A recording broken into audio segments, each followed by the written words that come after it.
Bueno, hola a todos y bienvenidos a un nuevo video de matemáticas para tercer grado. El día de hoy vamos a ver dos tipos de tablas o diagramas muy útiles para organizar información y hacer comparaciones. La primera es la tabla de doble entrada y la segunda va a ser el diagrama de Venn.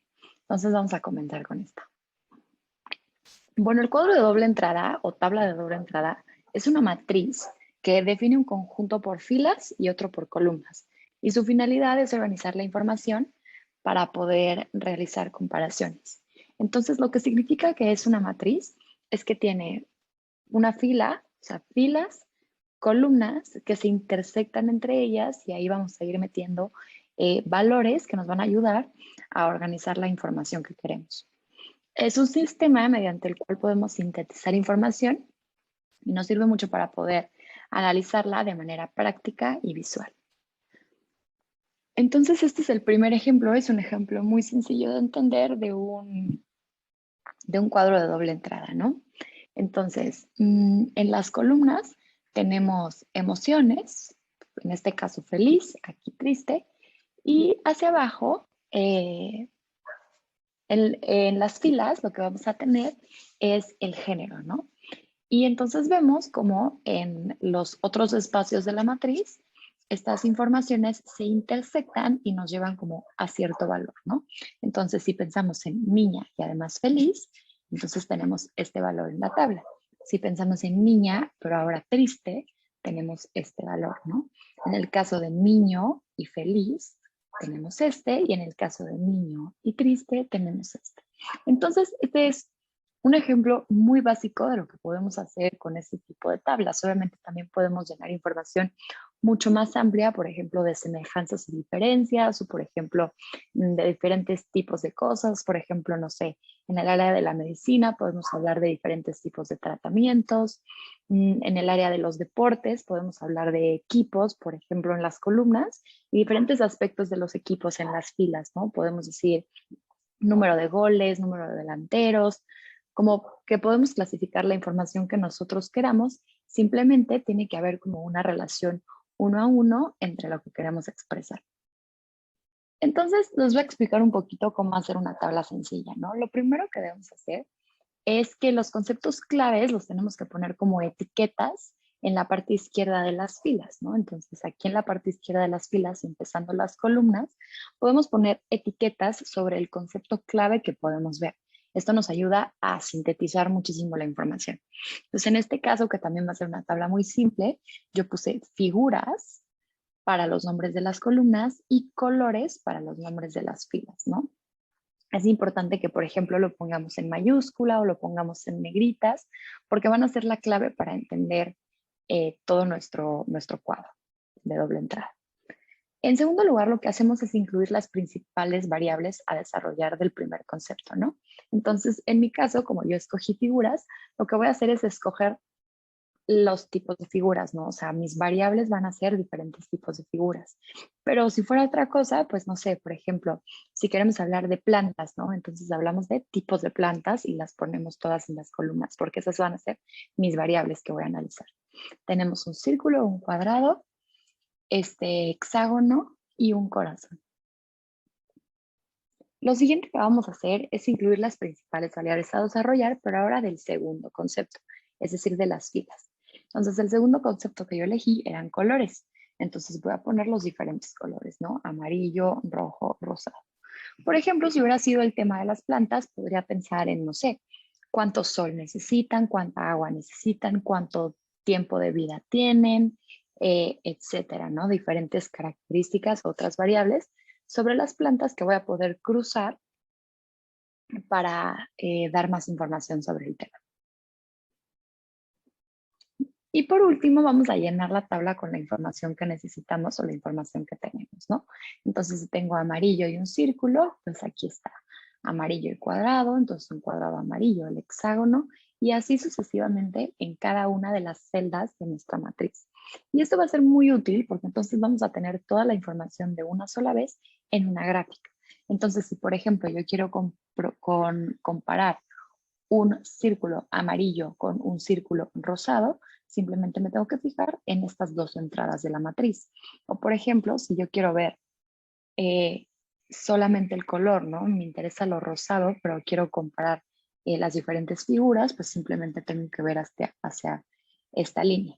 Si solamente me interesa el corazón y quiero ver cómo se ve en los diferentes colores, nada más tengo que ver la columna y así sucesivamente podemos hacer combinaciones entre columnas y líneas para ver cierto tipo de información que queremos. Algunas características adicionales de las tablas de doble entrada es que, bueno, el número de columnas puede variar al igual que el número de filas, ¿no? Podemos incluir el número de variables que queramos y además no deben coincidir. O sea, si yo, por ejemplo, quiero hablar de 3 tipos de plantas diferentes y de esas 3 plantas quiero hablar de 10 características, puedo meter en las filas las 10 características para solo 3. Es decir, no tienen que ser 3 y 3 o 4 y 4 o 2 y 2, ¿no? También, bueno, lo que queremos es lograr una comparación de la información. Es importante tener siempre columnas y filas para distribuir la información. O sea, por ejemplo, una tabla de doble entrada no se utiliza para simplemente comparar cosas en una manera lineal, ¿no? O sea, si yo pongo, no sé, por ejemplo, nada más las columnas y nada más los nombres de las plantas, pues no me va a servir porque no voy a tener claro el concepto ni la variable que estoy checando en cada una de las filas. Y entonces no voy a poder como organizar o sintetizar de manera correcta la información. Buscan organizar la información de manera práctica y visual y es importante realizar una documentación previa antes de hacer la tabla. Entonces normalmente lo que pasa es que nosotros investigamos sobre un tema y la tabla es la manera de expresar lo que ya habíamos investigado. Entonces es importante tener nuestras variables claras para poder expresarlas de manera ordenada en la tabla. Bueno, ahora vamos a... Hola, buenos días. Mi nombre es Daniela Fonseca y el día de hoy les voy a enseñar qué es un diagrama de Venn. Bueno, un diagrama de Venn usa círculos que se superponen u otras figuras para ilustrar las relaciones lógicas entre dos o más conjuntos de elementos. A menudo se utiliza para organizar cosas de forma gráfica, destacando en qué se parecen y en qué difieren dichos elementos. Los diagramas de Venn, también denominados diagramas de conjunto o diagramas lógicos, se usan ampliamente en las áreas de matemáticas, estadística, lógica, enseñanza, lingüística, informática y negocios. Muchas personas los vieron por primera vez en la escuela cuando estudiaban matemáticas o lógica, ya que el diagrama de Venn se convirtió en una gran parte del plan de estudios de las nuevas matemáticas en la década de 1960. Estos pueden ser diagramas sencillos que involucran dos o tres conjuntos con algunos otros elementos que pueden volverse muy sofisticados. Por ejemplo, en presentaciones en 3D, ya que utilizan 6 o 7 conjuntos o más. Aquí en mi pantalla podemos ver un ejemplo. Más adelante les voy a decir el ejemplo. Ahorita les voy a explicar un poquito de qué se trata y un poquito de la historia. Estos diagramas se usan para hacer un análisis detallado y para representar cómo se relacionan los elementos entre sí dentro de un universo o segmento determinado. Los diagramas de Venn permiten a los usuarios visualizar los datos de forma clara y con gran alcance, y por este motivo se utilizan comúnmente en presentaciones e informes. Se relacionan estrechamente con los diagramas de Euler, pero se diferencian en estos últimos ya que omiten los conjuntos si estos no contienen elemento alguno. Los diagramas de Venn muestran las relaciones incluso si un conjunto de estos está vacío. Bueno, sobre un poquito de historia. Los diagramas de Venn llevan el nombre del lógico británico John Venn. Él escribió sobre ellos en un artículo redactado en 1880 titulado De la representación mecánica y diagramática de proposiciones y razonamientos. Pero las raíces de este tipo de diagramas se remontan a un periodo mucho más anterior, al menos 600 años atrás. Alrededor del año 1200, el filósofo lógico Raimundo Lulio, en español, usó un tipo de diagrama similar. Escribió la autora de M. E. Vernon en un artículo redactado en 1969 que realizaba un seguimiento de su historia. Ella también atribuye el crédito al matemático y filósofo alemán Gottfried Wilhelm von Leibniz de haber dibujado diagramas similares a finales de 1600. En la década de 1700, el matemático suizo Leonhard Euler inventó lo que luego se conocería como el diagrama de Euler, el predecesor más directo del diagrama de Venn. De hecho, John Penn se refería a sus propios diagramas como círculos de Euler y no diagrama de Venn. El filósofo estadounidense Clarence Irving Lewis publicó por primera vez el término diagrama de Venn en su libro, escrito en 1918, llamado A Survey of Symbolic Logic. Después, los diagramas de Venn continuaron evolucionando en los siguientes 60 años, con avances en la mano de expertos como David Henderson, Peter Hamburger, Gerald Graves, entre otros. Su trabajo se centraba en los diagramas de Venn simétricos y su relación con los números primos o aquellos indivisibles por otros números que no fueran el 1 y el número mismo. Uno de estos diagramas simétricos, basado en el número primo 7, se conoce ampliamente en las esferas matemáticas como Victoria. Ahora bien, ustedes pueden ver en mi pantalla un diagrama de Venn. Pueden ver 3 círculos. Pueden ver 3 sets, el set A, el set B y el set C. Supón que nuestro universo es de mascotas y queremos comparar qué tipo de mascota tenemos en común con los miembros de nuestra familia. El conjunto A contiene mis preferencias, que son perro, pájaro y hámster. El conjunto B tiene las preferencias del miembro B de la familia, perro, gato y pez. El conjunto C contiene las preferencias del miembro C de la familia, perro, gato, tortuga y serpiente. La superposición o intersección de los 3 conjuntos incluye solamente al perro.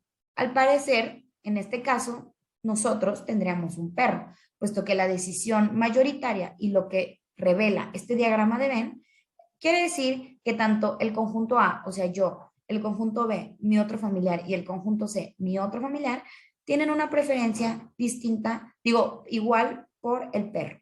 Por supuesto que los diagramas de Venn pueden ser mucho más complicados de eso, ya que se usan diversamente en muchísimos campos. Uno de los beneficios de este diagrama de Venn es organizar la información visualmente para ver la relación entre los conjuntos de eventos con semejanzas y diferencias. Muchos estudiantes y profesionales pueden usarlos para pensar la lógica detrás de un concepto y para representar las relaciones para lograr una comunicación visual. Este propósito puede ser muy básico o muy avanzado. También se ocupa para comparar 2 opciones con más y ver claramente lo que tienen en común y cómo se puede distinguir. Y esto se puede realizar también para seleccionar un servicio o un producto importante que se va a adquirir. Sirve para resolver problemas matemáticos muy complejos, en el caso de que seas un matemático, claro, para comparar conjuntos de datos, para encontrar correlaciones y predecir probabilidades de determinados acontecimientos, y finalmente sirve para razonar la lógica detrás de las declaraciones o ecuaciones, como la lógica booleana, detrás de una búsqueda de palabras que involucre instrucciones y cómo se agrupa. Pues bueno, espero que les haya servido muchísimo. El diagrama de Venn es algo muy importante y que nos puede servir para resolver distintos problemas en la vida cotidiana. Muchísimas gracias. La próxima semana estaremos viendo un tema nuevo.